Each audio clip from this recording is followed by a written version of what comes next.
One of the people who do business here in Masese, where the fire fought. So also I came late because I was in deeper sleep. I did not know what was taking place.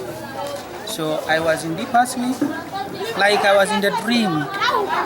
So when I came out, I got people when they were picking out the things. I'm also one of the people doing business. So I came out when people were picking their properties. I was shocked the way the fire was burning. So I was so shocked, but I could not even open the padlock.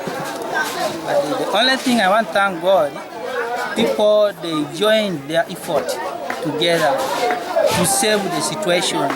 The people were so active. They worked very hard, hand in hand, to rescue the problem.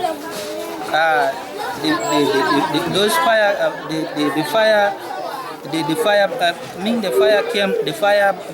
extinguishers, they came when people have already rescued the situation. Okay. So it was something that was so shocking from nowhere. Fire came from nowhere. Some people, they were still sleeping. Some people, the fire caught them when they were still sleeping. But they came out and they worked hand in hand to restore the situation. So that is what. Wanji? Government isaba tuyambe ku ssomero lyaffe lyono nasaliweddewo eyambe ku madamu lamula kubanga talina kasigaza wadde n'akamu saba abali mu buyinza bonna tuyambi batudduukirire tusabye mu kitundu kino ly'essomero eriri okumpi n'abaana n'abazadde abaana okuva ewala naye ffe abaana tubasomeseza wanene okulungi batuyambe batuwe ku buyambi. Manya osigadde? Manya nze Nakato Naalo kusinziira e Masisi kibuga Mbaata.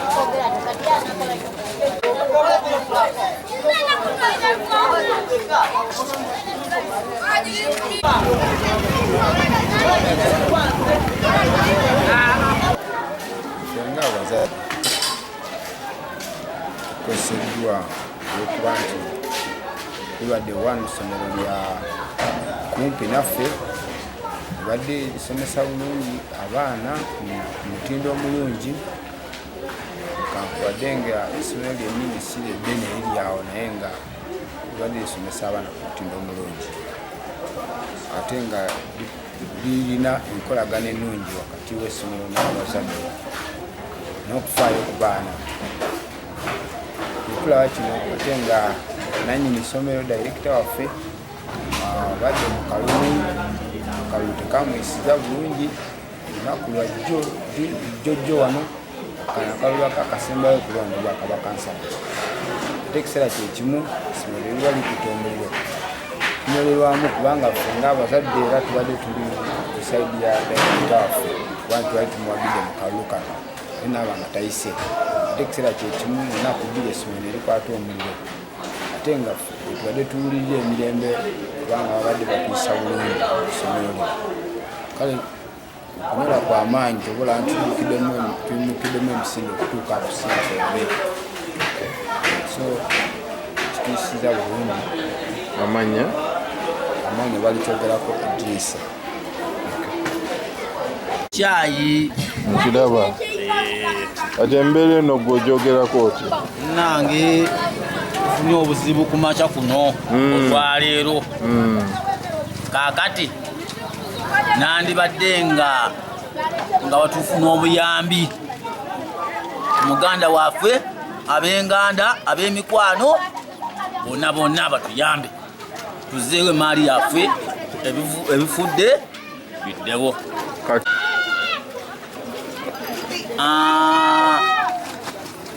Byonna bingi.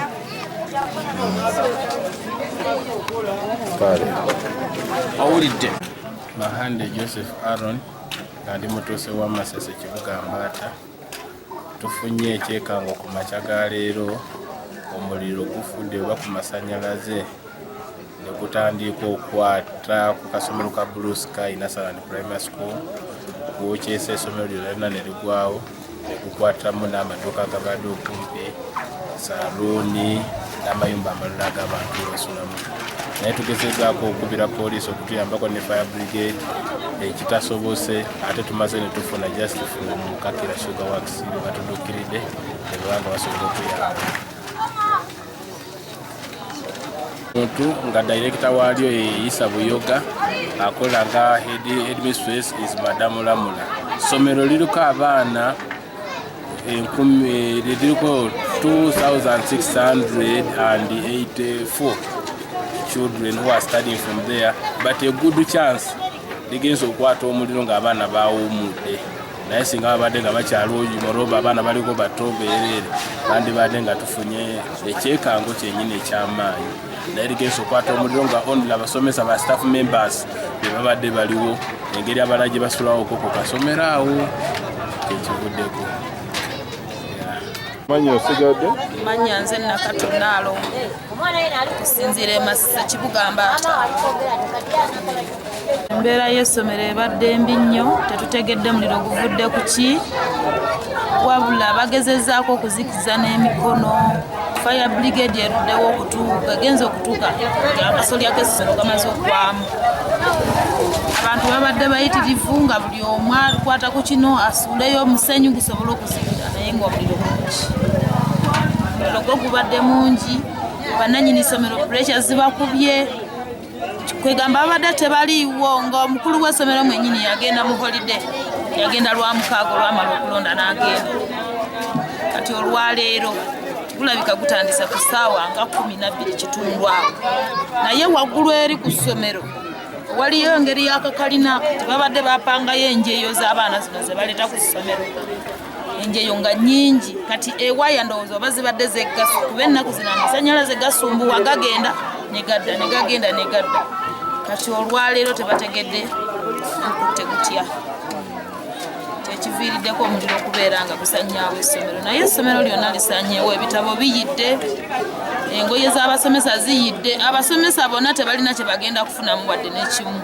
Ebintu bibuze nga w'omanyi ababbi bafulumya ababba, amaduuka gonna ebintu byonoonese, famasi, ligamba nga sirabako na musirikale akuma ssomero waali agenza okukeberakebera nga ate bakola ki, ebintu byonna ebisinga obungi byonoonese. Omuliro guno gubasanze? Omuliro gubasanze kirabika nga tebaliimu, babadde tebaliimu. Nze ntegedde ku ssaawa ziva beera ssaawa 2 kuba bwedda ndi ku ssimu nga nkebera ssaawa nga njagala ngende ku ssomero okole okutwalayo ki ndaga muntu yange, naye mbadde nkyali mu kiriri nga mpulira nti omuka gukutte essomero. Manyo osigadde? Manya nze Nakatonaalo. Gavumenti tusaba ku buyambi, tuyambe ku ssomero lyaffe lyonoonese liweddewo, eyambe ku Madamu Lamula kubanga talina kasigaza wadde n'akamu. Mu kitundu kino ly'essomero eriri okumpi n'abaana n'abazadde, abaana okuva ewala, naye ffe abaana tubasomeseza waneeno okumpi. Batuyambe batuwe ku buyambi. One of the people who do business here in Masese where the fire fought. So also I came late because I was in deeper sleep. I did not know what was taking place. So I was in deeper sleep, like I was in the dream. So when I came out, I got people when they were picking out the things. I'm also one of the people doing business. So I came out when people were picking their properties.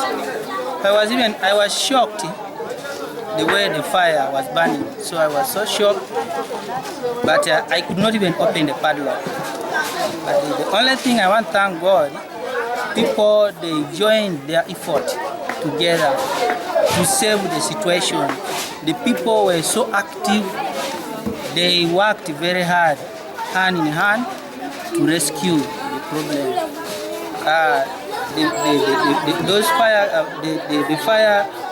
The extinguishers, they came when people had already rescued the situation. Okay. So it was something that was so shocking from nowhere. Fire came from nowhere. Some people, they were still sleeping. Some people, the fire caught them when they were still sleeping. But they came out and they worked hand in hand to restore the situation. So that is what.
Chai Nkiraba.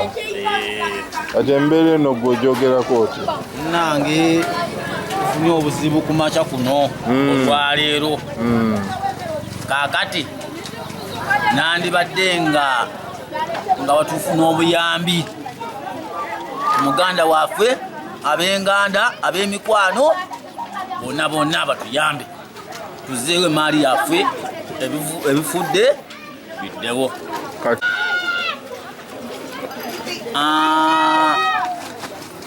Byonna bingi.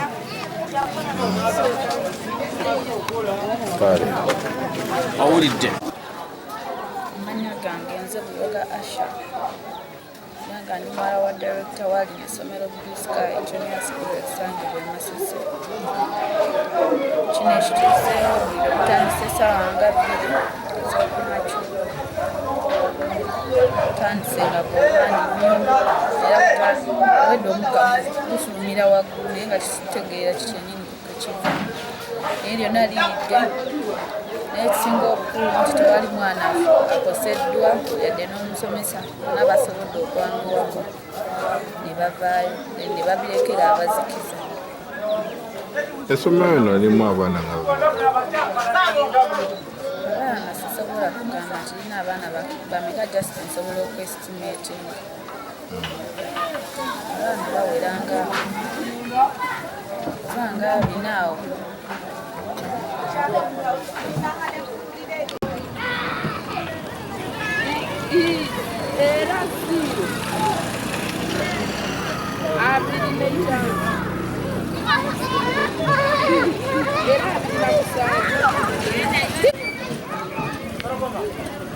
Mama, I'm going to talk to